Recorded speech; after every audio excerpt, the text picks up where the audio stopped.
Bueno, se cortó el video, tuve una llamada. Seguimos con esto. Bueno, estamos hablando acerca de que Juan, así como bautizaba y anunciaba la venida de Cristo, hoy nosotros por medio del bautismo anunciamos que Cristo está viniendo. Y así como la inminencia o la inminente venida de Cristo fue notoria, así nosotros creemos que Cristo va a venir. Tenemos la plena certeza y la plena convicción de que Cristo viene, de que viene, viene, que viene, viene. Ahora,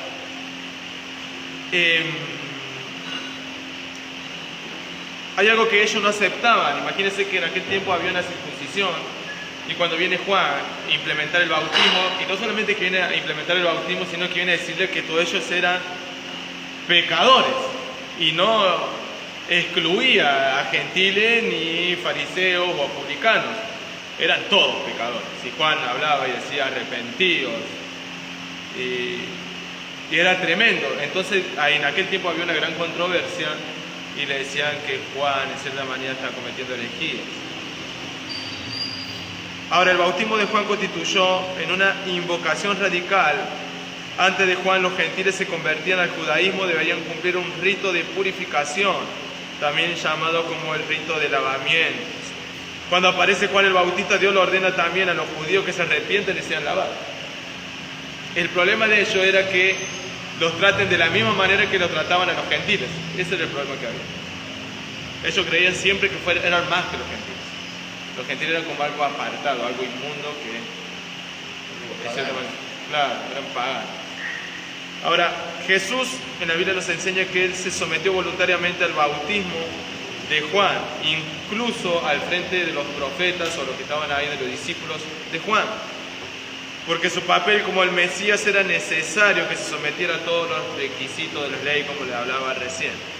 En la Biblia nos enseña que cuando Jesús entró en el río Jordán para ser bautizado por Juan, este acontecimiento marcó el comienzo terrenal del ministerio del Señor Jesucristo. Entonces, ¿cuándo comenzó el ministerio? Cuando Cristo fue bautizado. ¿Y cuándo terminó posteriormente el ministerio de Juan? Cuando bautizó. Ahí terminó. Ahora, cuando nosotros nos hablamos, y muchas veces hablamos de la palabra Cristo, ¿pero por qué decimos nosotros Jesús Cristo? Porque yo conozco gente que... ¿Usted por qué llama Cristo? Porque Cristo... ¿Pero de dónde viene esa palabra? ¿De dónde nosotros sacamos Cristo? Porque nosotros sabemos que en la Biblia dice que Él se llamaría Jesús.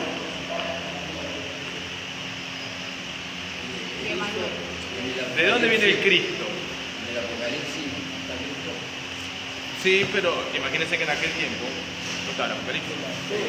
Y ellos también ya le decían, tú eres el Cristo que ha de venir. ¿Por qué le llamamos Cristo? ¿Era el apellido? Era el apellido. Para que yo escuché gente. Tiene un significado Cristo. Por ese lado.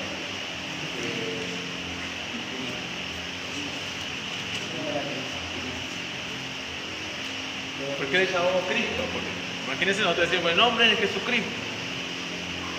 ¿Por qué decimos Cristo?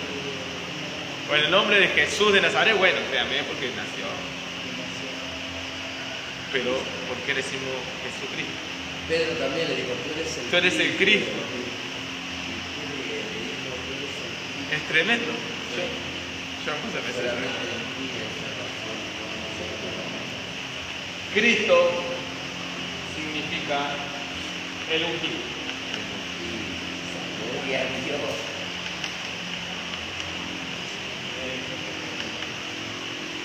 El ungido.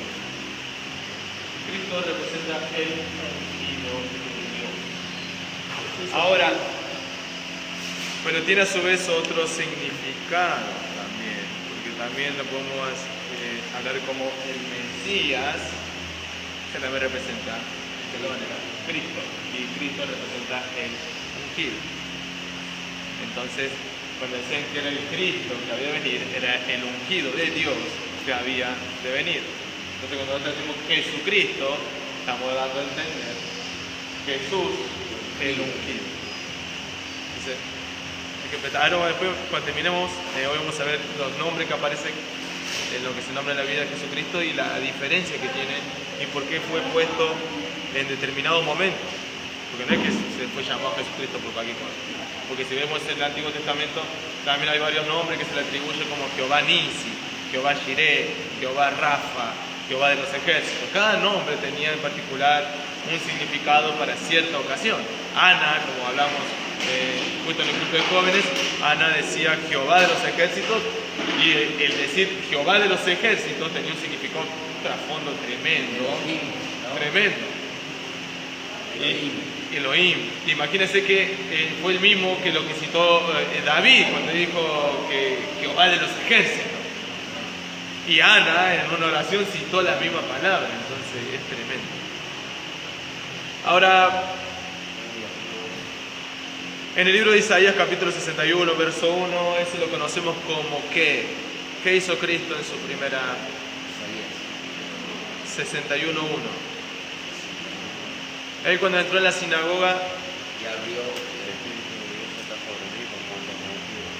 bien, fue una de sus primeras predicas. La primera. La primera predica de Cristo, y fue corta.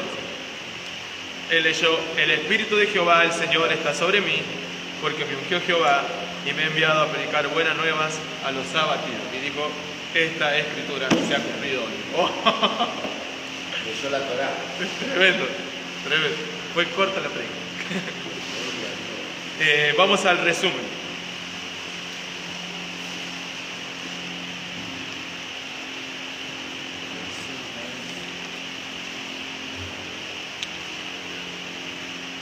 Pasión estudiada de Cristo. Yo leo ahí de un libro que leo acerca de las últimas 3 horas de la muerte de Cristo, es tremendo. Después se los voy a pasar por PDF. Creo que tiene 50 hojas, por ejemplo. Resumen. El bautismo de Juan fue una preparación para la venida del Mesías. El bautismo de Juan fue una preparación para la venida del Mesías.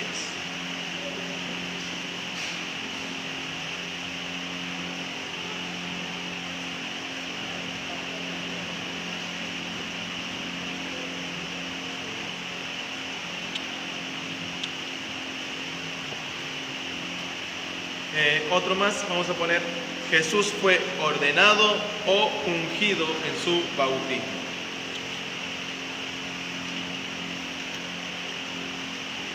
Jesús fue ordenado o ungido en su bautismo.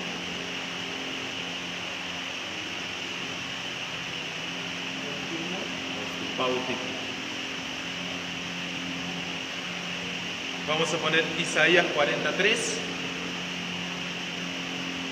Marcos 1, 1, 5.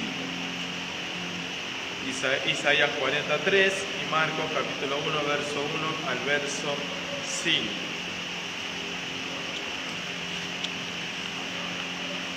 Marcos 1, 1 al 5.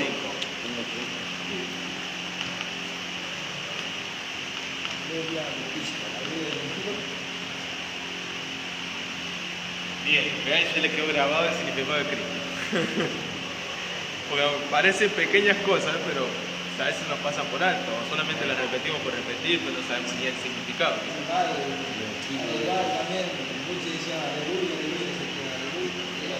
¿Qué significa? No te voy a dar un punto.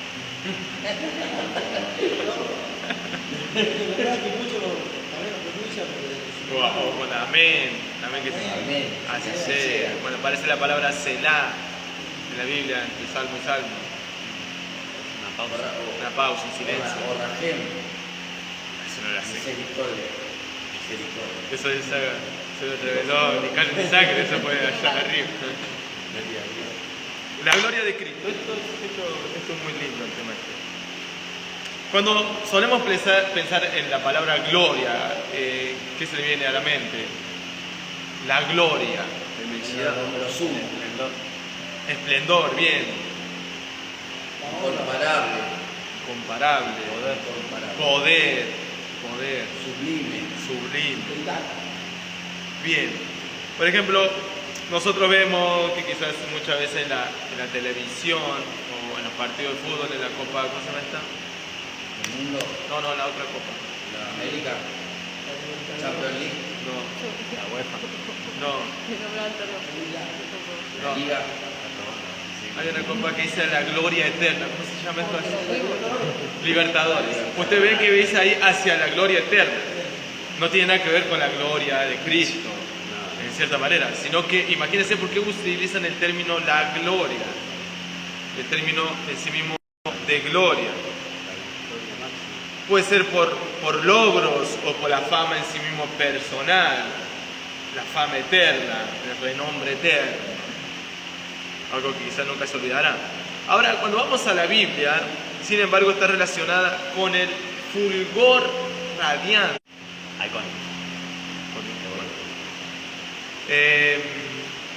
Ahora, cuando hablamos acerca de algunos momentos cruciales que la Biblia habla acerca de la gloria de Cristo, habla acerca del esplendor de su majestad.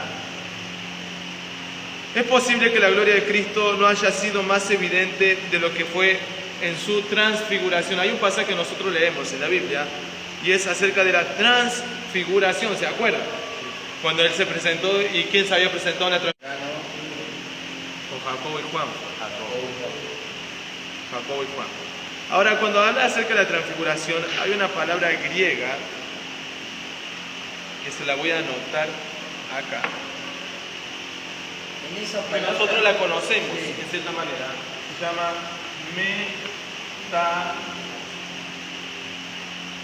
metamorfosis. dice que desciende una nube ahí, ¿no? En ese versículo. Pero la Biblia dice que desciende una nube, o desciende algo que ellos en ese momento lo relacionan a algo como una nube. Ahora lo vamos a buscar porque lo que dice. En realidad no fue una nube, Claro. pero fue en cierta manera el esplendor. Ahora vamos a ver. Cuando nosotros hablamos acerca de metamorfosis, ¿qué se le venía? ¿Qué era metamorfosis? Una transformación. Una transformación que tomaba una forma, bien, tomaba una forma. Ahora, hay un prefijo cuando nosotros hablamos de la transfiguración.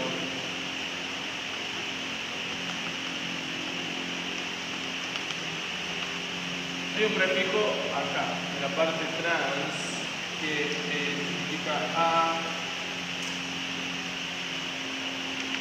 atrás.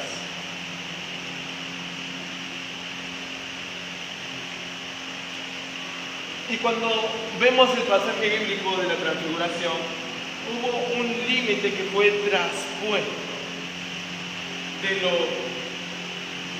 vamos a poner así, de lo natural a lo sobrenatural. Y este límite fue traspuesto en la transfiguración cuando Cristo se presentó. Y es tremendo. ¿Se volvió a conectar? Sí.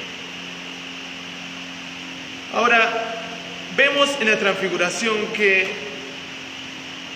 hubo un límite entre lo que separa lo humano de lo sobrenatural o de lo divino, podemos decir, de lo natural, de lo sobrenatural. Y cuando Cristo fue transfigurado, Él pasó este límite. Cristo pasó este límite entre lo natural y lo sobrenatural. O podemos decir, el cruce de una dimensión para ingresar a la parte exclusiva o el dominio, de cierta manera, podemos decir, de Dios. Donde estaba Elías y Moisés, imagínense eso, imagen que pudieron contemplar en aquellos tiempos los discípulos. En la transfiguración, una luz resplandeciente emanaba de Jesús. De Jesús emanaba una luz resplandeciente. Y esta luz era la manifestación visible de que Cristo había cruzado esta frontera, de lo natural a lo sobrenatural. ¿Existen alguna limitación entre la manifestación de gloria y la cara resplandeciente de Moisés? Cuando ustedes se acuerdan que Moisés descendió del monte Sinaí, luego que estuvo ahí recibiendo la tabla, que estuvo ayunando, En la Biblia dice que Él vino con su rostro resplandeciente, dice que Él tenía que cubrirse con un manto. Su rostro resplandecía como el de un ángel, era tremendo. Luego podemos ver un pasaje en el libro de Hechos, en el Nuevo Testamento, cuando Esteban, él estaba por ser apedrado y primeramente estaba en el juicio, y en el juicio empezó a citar toda la escritura y dice que todos miraban con un rostro como el de un ángel, resplandecía como el de un ángel, y más, dice que se irritaban y rechinaban los dientes, se llenaban de odio. Ahora, las diferencias, sin embargo, son significativas. ¿Por qué? El rostro de Moisés resplandecía con una gloria que había sido reflejada. Él estuvo frente, en cierta manera, a Dios, y su gloria fue reflejada, de tal modo que el rostro de Moisés terminó resplandeciendo. Como un espejo. Bien, como un espejo. La diferencia de Cristo a Moisés o a Esteban era que su gloria emanaba. Él era la luz resplandeciente. Él era el que estaba resplandeciendo en aquel día, porque habían traspasado esa parte. Era el esplendor de su gloria divina.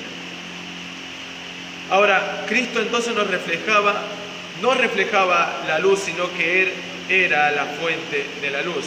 La transfiguración podemos decir que se asemeja a lo que posteriormente nosotros estaremos viviendo, lo que dice el libro Apocalipsis capítulo 1 versículo 23.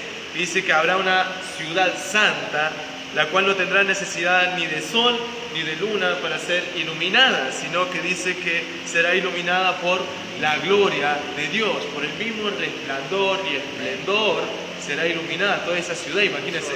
Y ese esplendor emana de Cristo. Él es la luz, por eso la Biblia dice que Él era la luz, y Él es la luz. Es tremendo. Él es la luz de los hombres. Y la Biblia dice, y verán su rostro, y su rostro estará escrito, el nombre de su rostro estará en su frente, y se no habrá allí más noche, y no tendrá necesidad de luz, ni de lámpara, ni de sol, porque Dios, el Señor, los iluminará. Apocalipsis 22, 4 al 5. Ahora, no debe sorprendernos que la gloria de Cristo resplandeciera durante la transfiguración. Lo que nos debe sorprender es que voluntariamente Él cubrió su gloria con un velo por amor a nosotros. Lo mismo, en cierta manera, que hizo Moisés cubrir el rostro que resplandecía, Cristo cubrió, se puso un manto, cubrió su gloria, se vistió de esta carne por amor a nosotros. Cuando vayan a predicar algún día de transfiguración, acuérdense de esto. Es tremendo. Vamos a ver.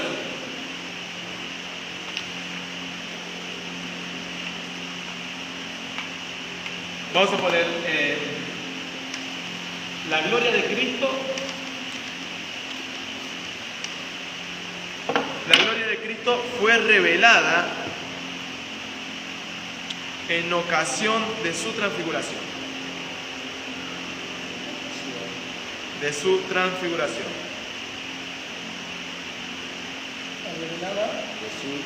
En ocasión de su transfiguración.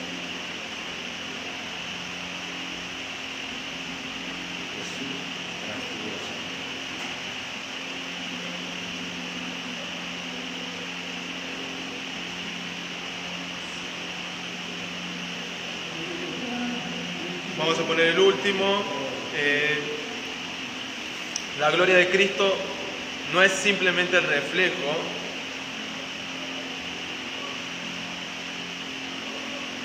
La gloria de Cristo no es simplemente el reflejo,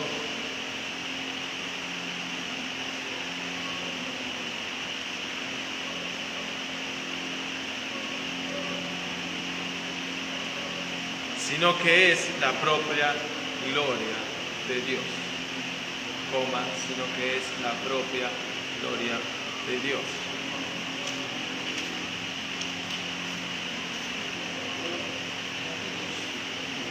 La gloria de Dios.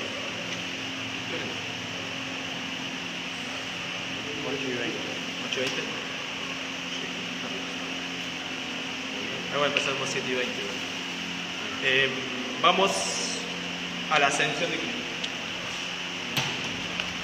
La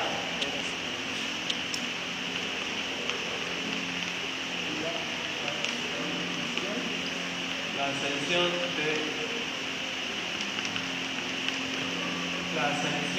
de Cristo.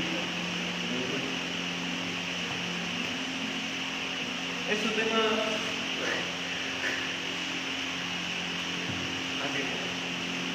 un tema importante, la ascensión de Cristo, aunque no parece, porque mucho no se le presta importancia a la ascensión. Hablamos muchas veces acerca de la muerte, hablamos acerca de la resurrección, hablamos acerca del bautismo, acerca de la gloria, pero yo creo que nunca escuché hasta ahora de predicar acerca de la ascensión de Cristo, con el ascenso, y lo importante que fue la ascensión para nosotros. Nosotros recordamos, como dije recién, el nacimiento, quizás ahora acerca de la Navidad, donde recordaremos el nacimiento de Cristo. Y luego quizás sabremos el Viernes Santo, la muerte, las Pascuas, quizás algunos domingos de resurrección. Pero cuán importante es la ascensión. A la luz de la palabra, nos señala en el momento cumbre o el momento más elevado en la exaltación de Cristo antes de su venida. Fue en la ascensión de Cristo cuando Cristo entró en su gloria. Jesús describió su partida de esta tierra como siendo mejor para nosotros que Él estuviera permanentemente con nosotros. Él era necesario que vaya, para que venga posteriormente ¿qué? El Espíritu Santo. El Espíritu Santo. La promesa del Espíritu Santo. La primera vez que Jesús les anunció su propia partida a sus discípulos, estos se entristecieron. Sin embargo, más adelante pudieron reconocer la importancia de este gran acontecimiento. Lucas nos registra la ascensión. Dice, y habiendo dicho estas cosas, viéndolo ellos, fue alzado y le recibió una nube que le ocultó de sus ojos. Y estando ellos con los ojos puestos en el cielo, imagínense que estaban mirando para arriba mientras Cristo ascendía. Entre tanto que él se iba, he aquí se pusieron junto a ellos dos varones con vestiduras blancas, se acercaron dos ángeles, los cuales también le dijeron, varones Galileos, ¿por qué estáis mirando al cielo? Este mismo Jesús que ha sido tomado de vosotros al cielo, así vendrá como le habéis visto ir al cielo.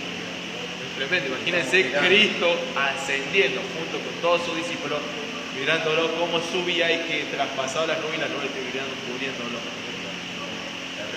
Tremendo, sí, yo ese momento. Ahora, observamos que Jesús partió en una nube y es probablemente una referencia a lo que también muchas veces conocemos como la palabra gloria o también la palabra Shekinah, que es una palabra griega que representa la nube de gloria. Van a ver que algunas veces, creo que en algunas iglesias nombran la Shekinah de Dios, o algo así, como si fuera que está la nube de gloria de Dios. Como habla en Ezequiel, creo. La gloria de Dios por el templo está llena, y habla una nube. La nube de gloria que llenó el templo, bien. Esa palabra Shekinah representa o se hace referencia a la nube de gloria. Ahora, la Shekinah o la nube de gloria supera en resplandor a cualquier otra nube. Imagínense que habrá sido una nube que alzó a Cristo en ese momento resplandeciendo, no sé cómo habrá sido ese momento, la verdad. Una nube lo alzó y lo llevó para el cielo.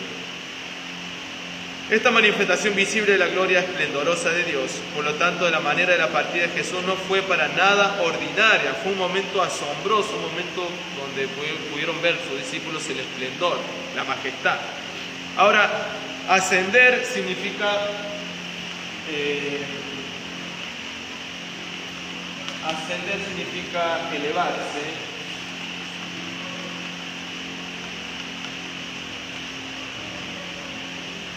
elevarse. O tal vez como decir subir. Elevarse, subir. Sin embargo, la expresión que habla acá la Biblia acerca de la ascensión es utilizada con respecto a Cristo con un significado más profundo que el solamente elevarse o subir. La ascensión de Jesús fue un acontecimiento singular, que tiene un carácter distinto. Por ejemplo, cuando ¿Quién más fue arrebatado? Enoc, Elías, un carro de fuego. Elías fue tomado porque Dios lo amó mucho, dice. Pero en cambio la ascensión de Cristo fue marcado por un esplendor de gloria que lo alzó en una nube. Tremendo. Tremendo. Ahora, la ascensión de Jesús se refiere al hecho de la partida o de la ida de Jesús a un lugar especial y con un propósito especial. ¿Y cuál era ese propósito especial? Bien, Él va al Padre y a la diestra del Padre. Él asciende a la sede de la autoridad cósmica, podemos decir, a la suma autoridad. Él fue a ascender a esa sede. Jesús se dirige al cielo para su coronación, su confirmación como el Rey de Reyes y Señor de Señores. Jesús también ascendió para entrar al lugar santísimo celestial y para continuar la obra. Él ascendió para continuar la obra como, y ahí vamos a dar pie a la otra que vamos a ver, como sumo sacerdote. Él ascendió para continuar. Para continuar la obra. Como sumo sacerdote. En el cielo Jesús reina como Rey e intercede por nosotros como nuestro sumo sacerdote. Desde esa posición, la autoridad elevada, Él derramó su Espíritu Santo sobre la iglesia. Juan Calvino señaló y dijo: y así, aunque habiendo subido al cielo haya sido quitada de nuestra vida su presencia corporal, no ha dejado de estar con los fieles su auxilio y su potencia, ni ha dejado de manifestar la virtud de su presencia.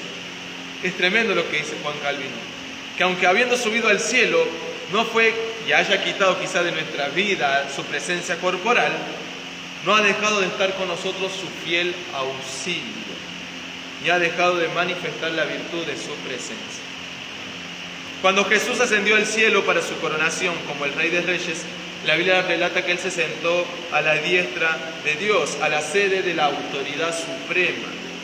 Desde esta posición Jesús gobierna, administra su reino, presida como el juez en el cielo y en la tierra.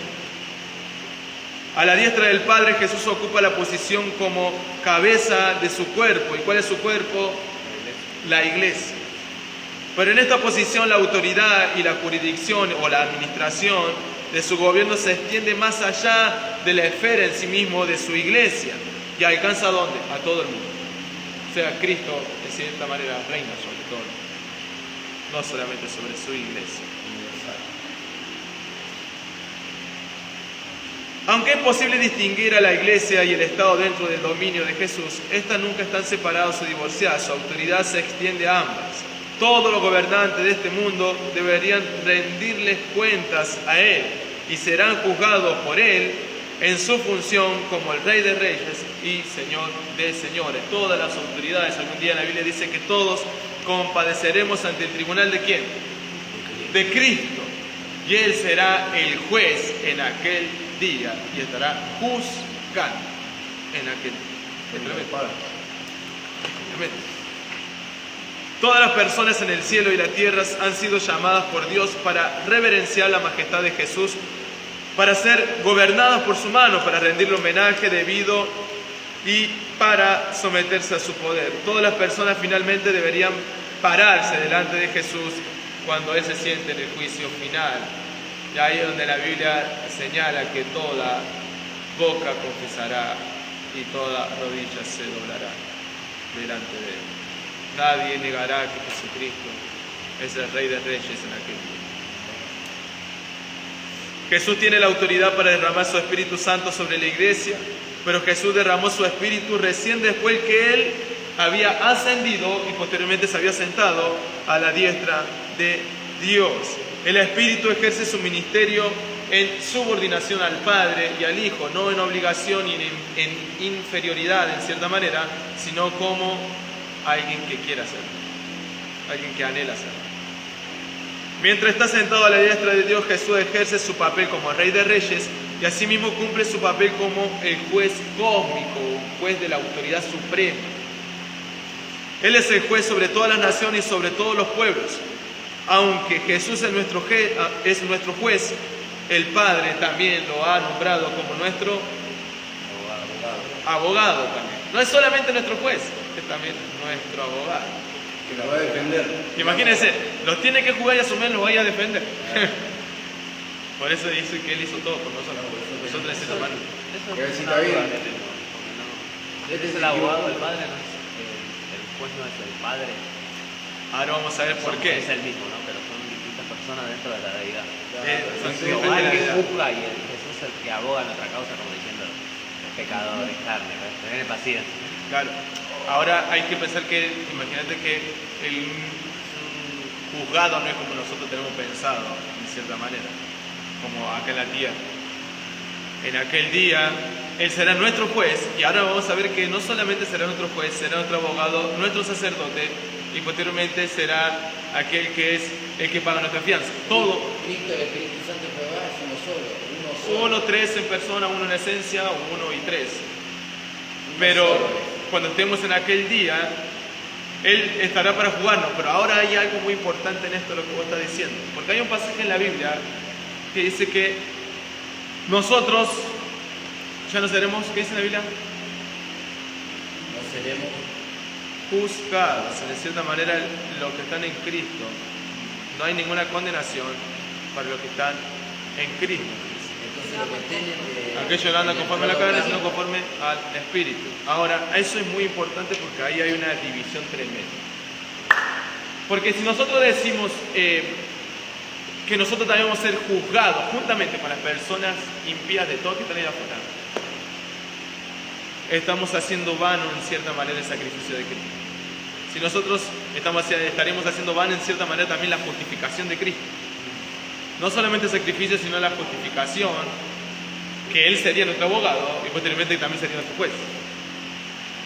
Cuando nosotros estemos delante de Dios, Él nos verá, como dijimos nosotros, justos. ¿Por medio de quién? Por medio de la justificación de Cristo. No seremos condenados, en cierta manera, porque nosotros seremos salvados por Él. Pero todas aquellas personas que serán juzgadas para condenación, ellos serán juzgados y comparecerán ante un tribunal. Y cada uno recibirá conforme lo que haya hecho en el cuerpo. Nosotros estaremos delante de un juez y estaremos para recibir posteriormente lo que nos enseña la palabra, nuestra coronación. Galardonados. Cristo vendrá a traernos nuestra corona en aquel día. A la diferencia de las personas que no rehusaron creer en el Señor, esas personas serán juzgadas y habrá un martillo que será golpeado para perdición eterna. Y en ese momento sí, las personas, ellas compadecerán ante el tribunal de Cristo. Ahora nosotros recibiremos recompensas, sí, porque hay alguna persona que mi hijo, cuando estemos delante del Señor, en cierta manera me dijo, ¿cuál será nuestra recompensa? Cristo nos recompensará. Y yo creo que en la palabra nos enseña que Cristo nos recompensará. Y una palabra dice que la obra de cada uno será probada. Aunque seamos salvos, pero algunos sufrirán pérdida y otros tendrán recompensas. Algunos quizás obraron, como hace una referencia, como oro, como plata o como piedras preciosas. Y otros quizás obraron como heno, como hojarasca o como madera. Entonces quiere decir que nuestras obras, en cierta manera, van a valer como tipo de recompensa cuando estemos delante de Dios. Él, por medio de fuego, dice la Biblia, que Él probará nuestras obras. Imagínense, como yo le dije una vez, imagínense que pone una cajita y pone un anillo de oro, uno de plata, una piedra preciosa, que pone quizás hojarasca, pone un pedazo de madera y quema la caja, ¿qué va a quedar? La plata, el oro, y el diamante, la piedra preciosa. De esa misma manera, dice la Biblia, aunque serán salvos, algunos recibirán en cierta manera recompensa y otros sufrirán en cierta manera pérdida, pero ya yo creo que el estar en el cielo en cierta manera ya será. Cuando dice Que estemos en el cielo ya creo que ya será una y recompensa. el mar dará sus muertos, ¿no? Y laves, Ahí será grandes y chicos, cuando estará de pie ante el trono de Dios. blanco, ¿no?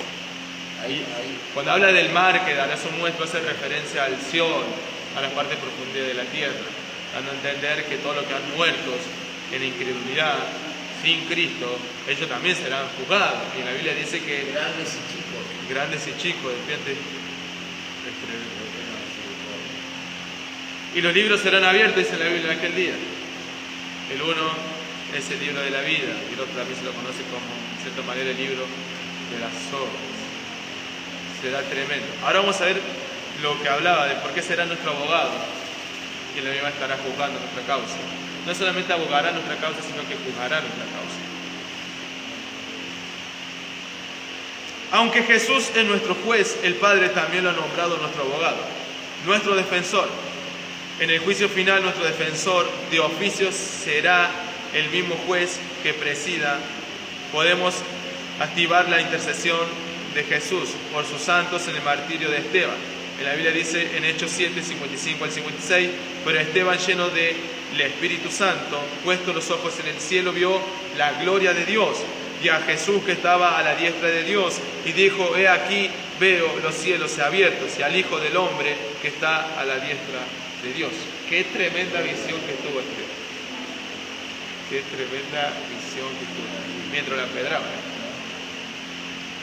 Vamos a poner rápido el resumen, así pasamos a... Nos queda Jesús el mediador y el oficio triple. ¿Qué hora es? ¿Ya son 8:30? Sí, menos 20. Menos 20. Menos 20. Vamos a ver este y ponemos uno más. Vamos a poner el resumen. Cristo ascendió a un lugar específico para un propósito específico. Cristo ascendió a un lugar específico para un propósito específico. Cristo ascendió a un lugar específico para un propósito específico. Su coronación como el Rey de Reyes. Cristo ascendió a un lugar específico para un propósito específico. Su coronación como el Rey de Reyes.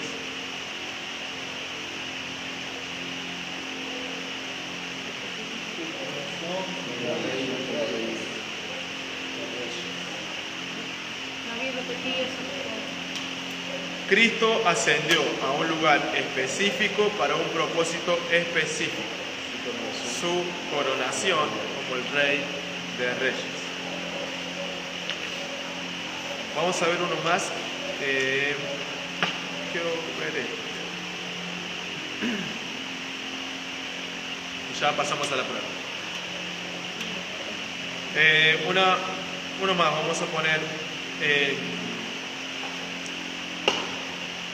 desde esa posición a la diestra de Dios,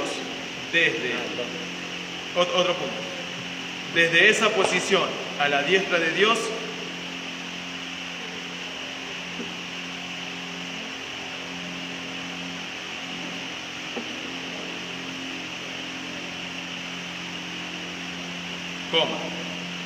Jesús autorizó el derramamiento del Espíritu Santo en Pentecostés. Desde esa posición a la diestra de Dios, Jesús autorizó el derramamiento del Espíritu Santo en Pentecostés.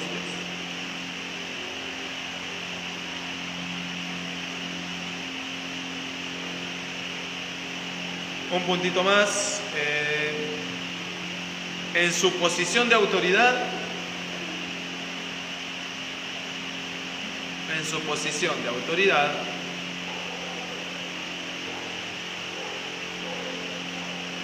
Jesús es el juez sobre todo. En su posición de autoridad, Jesús es el juez sobre todo.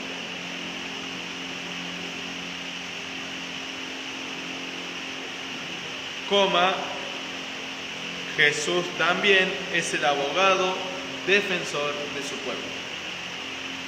Jesús también es el abogado defensor de su pueblo.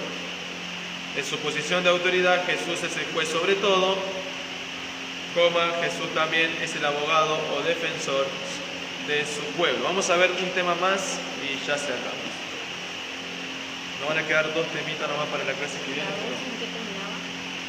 La dos, el derramamiento del Espíritu Santo. Vamos a ver el último y vamos a la prueba.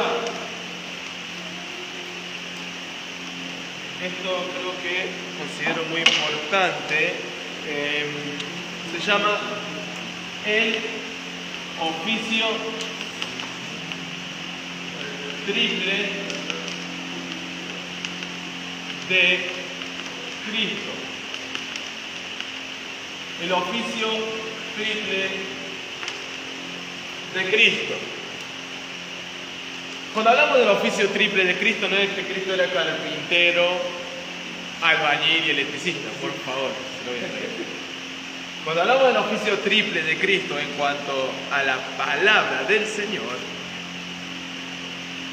Juan Calvino dio una exposición y dijo sobre el oficio triple de Cristo como profeta, sacerdote y rey.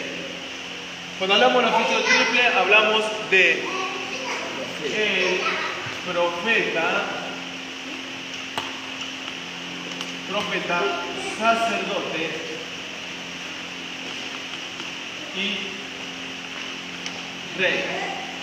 Profeta, sacerdote y rey.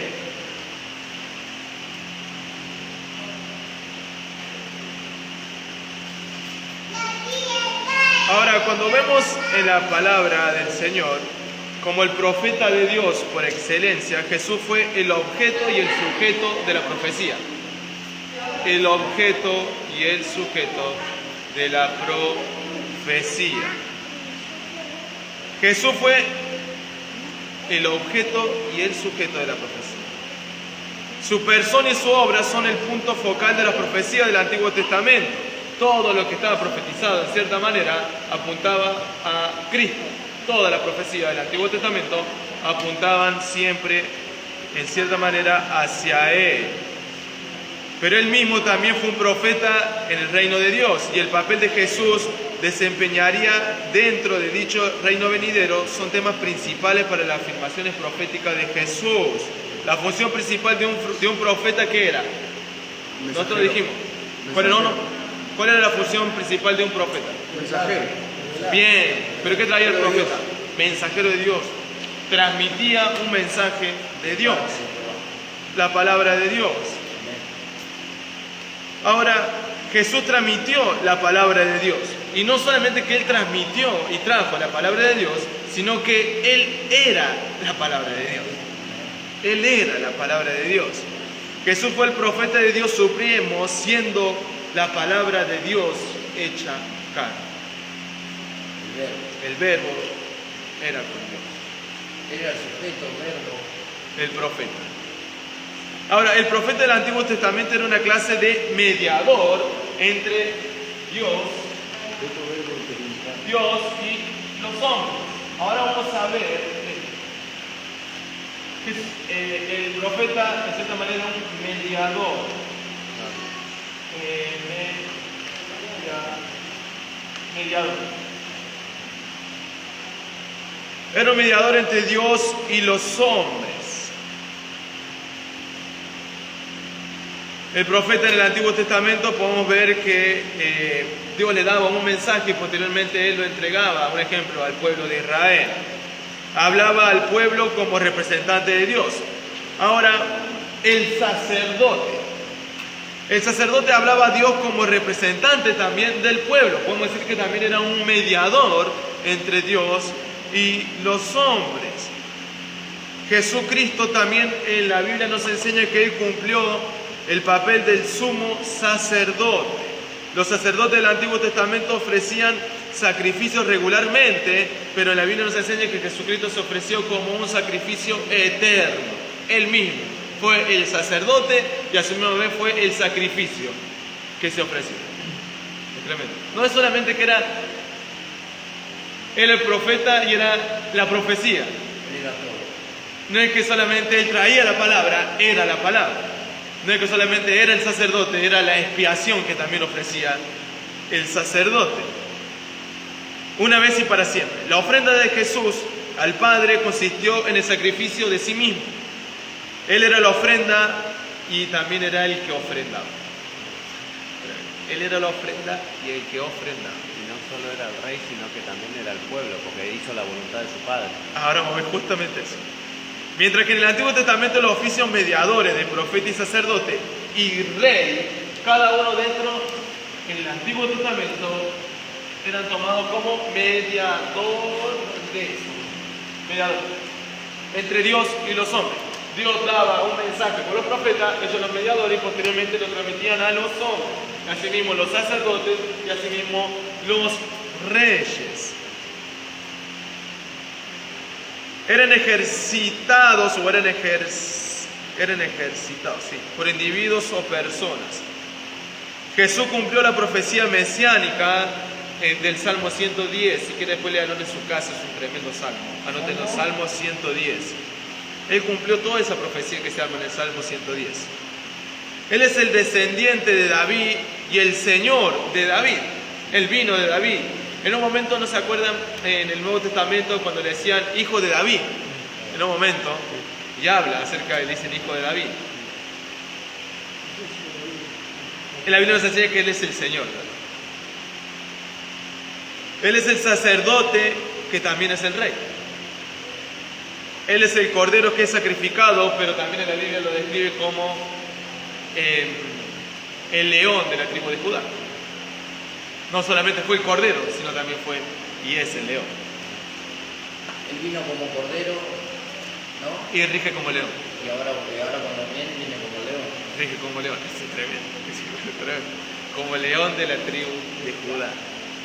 Para entender la obra de Cristo en su totalidad, no debemos considerarlo simplemente como un profeta, sacerdote o rey.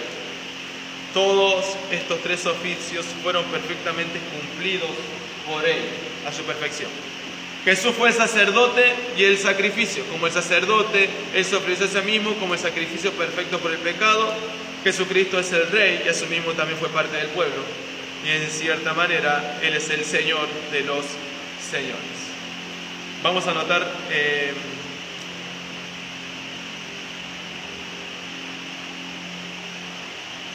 un resumen. Recuerden esto, por favor. Recuerden esto. Sacerdote rey. El oficio de triple fue el profeta, el sacerdote y el rey. Estos tres serán considerados mediadores entre Dios y los hombres. Cuando hablamos de que Jesucristo fue el profeta, que decimos que Jesucristo traía la palabra, pero era la palabra.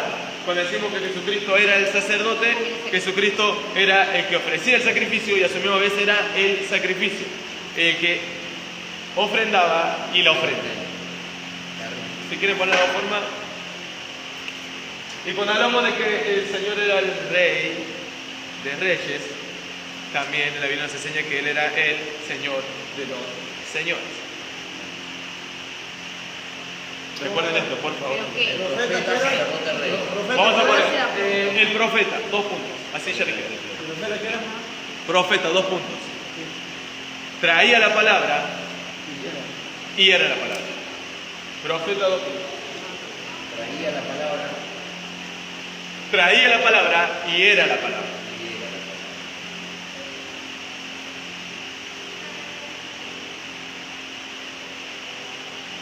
Sacerdote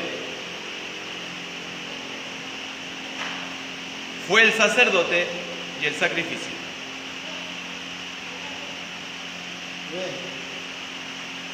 Fue el sacerdote y el sacrificio. Fue el rey de reyes y el señor de señores.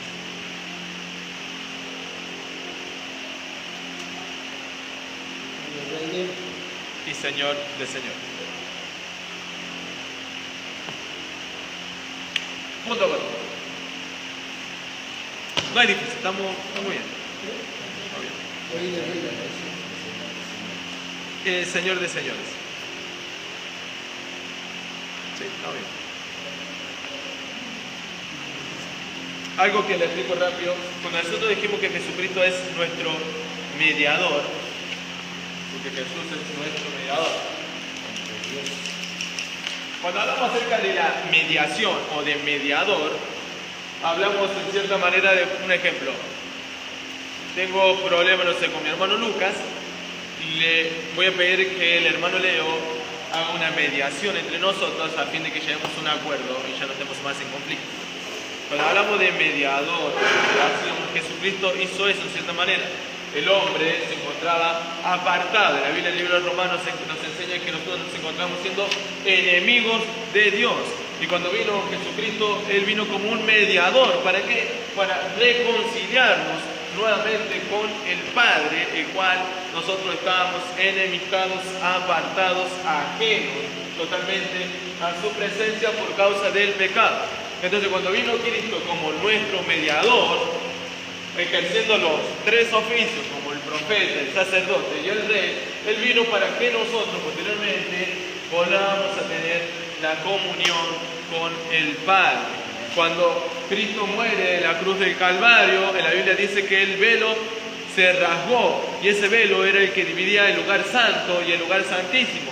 En la antigüedad, los sacerdotes, una sola vez al año, el año del Yom Kippur se consideraba, entraban, algunos muchas veces entraban atados con cuerdas, porque no eran aptos ni dignos de estar en el lugar santísimo y caían muertos y tenían que ser arrastrados con una soga para ofrecer el sacrificio por el pecado del pueblo. Pero Cristo quitó esa división, esa barrera que había entre nosotros y Dios, y hoy nosotros, la Biblia dice que vamos a acercarnos al Padre por medio de Jesucristo.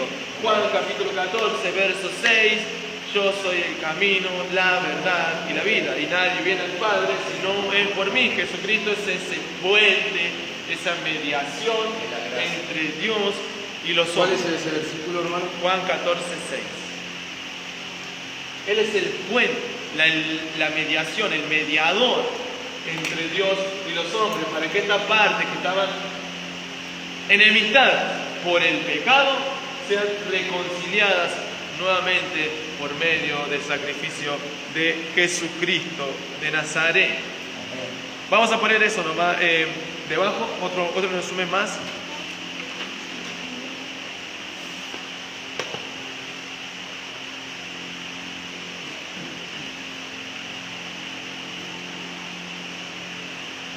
Vamos a poner: un mediador trabaja para lograr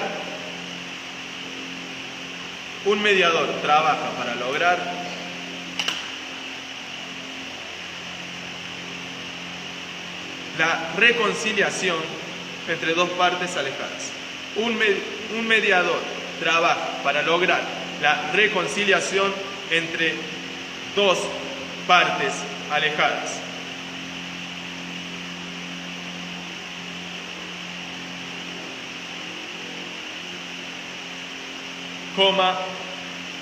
Cristo nos reconcilia con el Padre.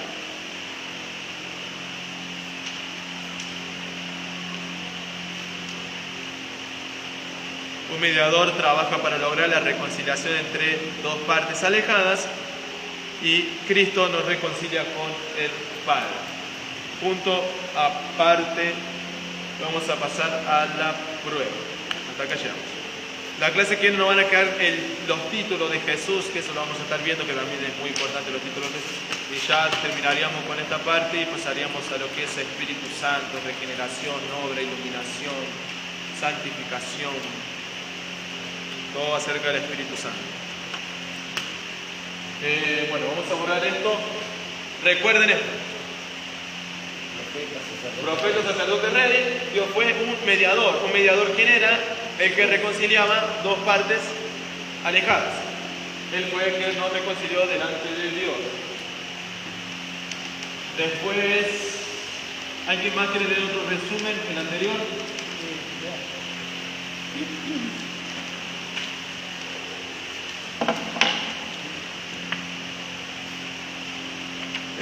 Después estuvimos viendo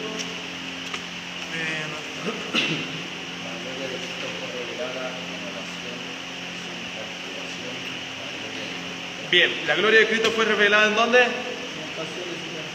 En su transfiguración. ¿Y qué significa transfiguración? Metamorfosis. ¿Y qué pasó en su transfiguración? El traspaso entre lo natural y lo sobrenatural. Hubo un traspaso a lo sobrenatural. sobrenatural. Recuerden eso. ¿Qué pasó en la transfiguración? Pregunta uno. ¿Esa es la prueba? Allá tanto, pero pará cómo te digo. La uno, Hubo un traspaso entre, igual, ahí lo copio igual, entre lo natural y lo sobrenatural. Cuando hablamos de gloria, ¿a qué nos referimos? La gloria de poder, Cristo. sublime. ¿Qué pusimos? No es simplemente un reflejo. La gloria de Cristo no es simplemente el reflejo, sino que es bien, la gloria misma. No es que Él fue reflejado, sino que Él es la gloria que refleja. Hermano. Él refleja, a diferencia de cosas. La gloria no es un reflejo.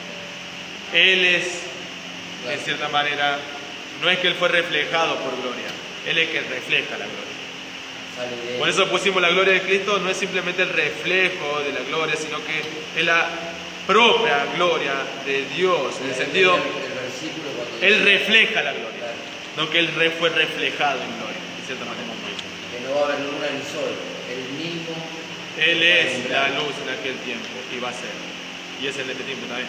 A diferencia de Moisés, que Él fue reflejado, Por eso bajó con Él fue reflejado. ¿Por quién? Por Cristo. Bueno, recuerden lo de la transfiguración, el bautismo. ¿Qué pusimos en el bautismo? El bautismo de Juan fue una preparación para la venida del Mesías. El bautismo de Juan fue una preparación. El ministerio de Jesús empieza en Bien. las aguas. Esos dos pusimos nomás, ¿no? Jesús fue ordenado, ungido en su bautismo. Fue ordenado y ungido en su bautismo. Bien. Y el otro, el nacimiento virginal. Estuvimos hablando de que el nacimiento de Jesús de una mujer dirige nuestra atención a su humanidad y a su venida como el nuevo o el segundo Adán. Y estuvimos la no pecaminosidad de Cristo. ¿Qué pusimos? Jesús hizo la expiación como el cordero sin mancha y Cristo no fue tentado por sus deseos pecaminosos. No fue tentado por sus deseos pecaminosos. Cierra la carta.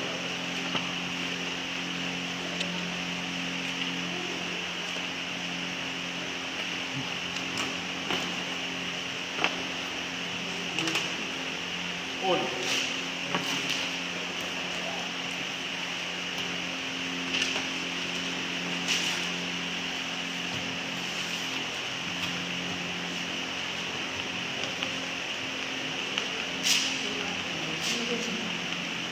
¿Cuál es el significado de mediador? ¿Cuál es el significado de mediador?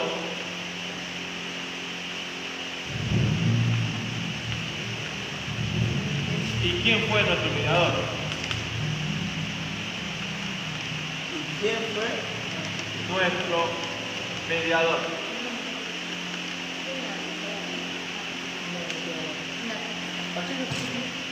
¿Quién fue nuestro mediador? Dos.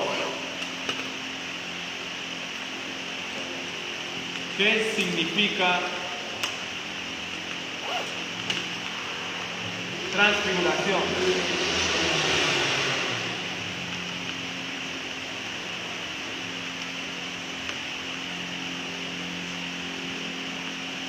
Coma. Explique con sus palabras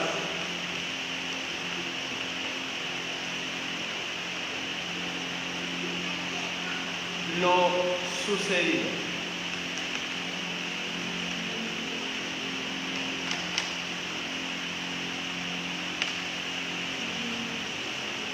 Tres.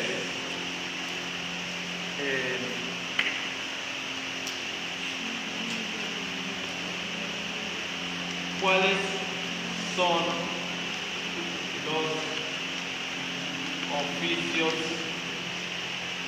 de Jesús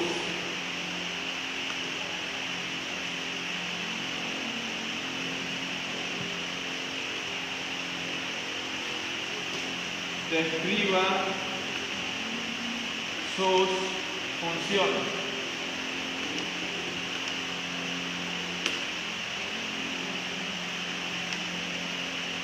¿Cuáles son los oficios de Jesús? Describa sus funciones. 4.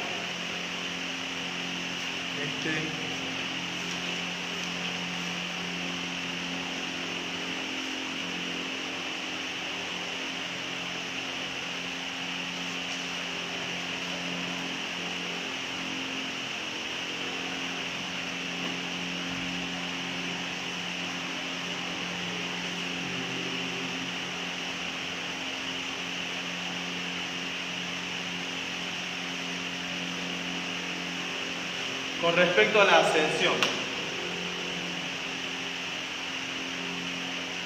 en su posición de autoridad,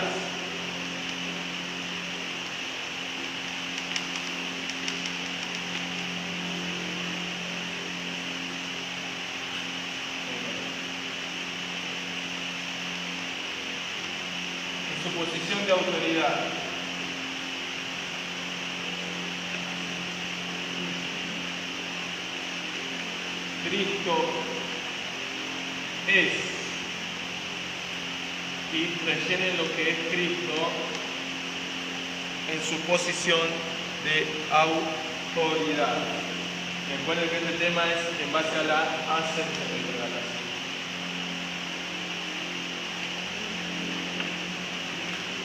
En base a la ascensión.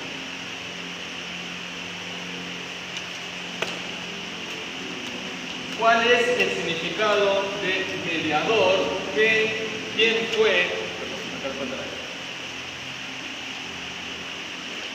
¿Quién fue nuestro mediador? ¿Qué significa la transfiguración? Explique con su palabra lo sucedido. ¿Cuáles son los oficios de Jesús? Describa sus funciones. En su posición de autoridad, Cristo es respecto a la ascensión. Completen lo que es en su posición de autoridad. Bueno, a los que están viendo el video o a los que lo van a ver al video, ahora lo voy a cortar, los chicos van a terminar con la prueba, así también usted tiene tiempo y puede hacer la prueba. Si lo está viendo ahora, mándenme la prueba en unas horas, o si lo va a ver posteriormente al video, mándemela mañana o pasado. Lo importante es que usted pueda aprender. En cualquier duda que usted pueda tener, mándeme un mensaje. Creo que en una parte se cortó el video o en dos partes. Si hay algo que quedó colgado, igual en cada parte que se cortó lo seguimos de nuevo. Pero hubo una parte que se cortó, entonces lo volvemos a seguir al video. Así que si tiene alguna duda, comuníquese conmigo. Así, bueno, que el Señor les bendiga, le bendiga a mis hermanos de Córdoba, a mis hermanos de Salta, a mis hermanos de Jujuy, a los hermanos también acá de Buenos Aires que también están viendo el video de diferentes iglesias. Recuerden que estamos con la materia de teología sistemática. Creo que nos quedarán unos 2 o 3 meses para terminar este estudio bíblico, es muy lindo. Y bueno, si usted quiere inscribirse y tener un certificado al finalizar esta materia, puede mandar un mensaje, ver los videos, hacer las pruebas, las tareas. Y al finalizar la materia, de acuerdo a su nota, sea aprobado, le será dado. Así que bueno, que el Señor les bendiga y les saludo con la paz del Señor.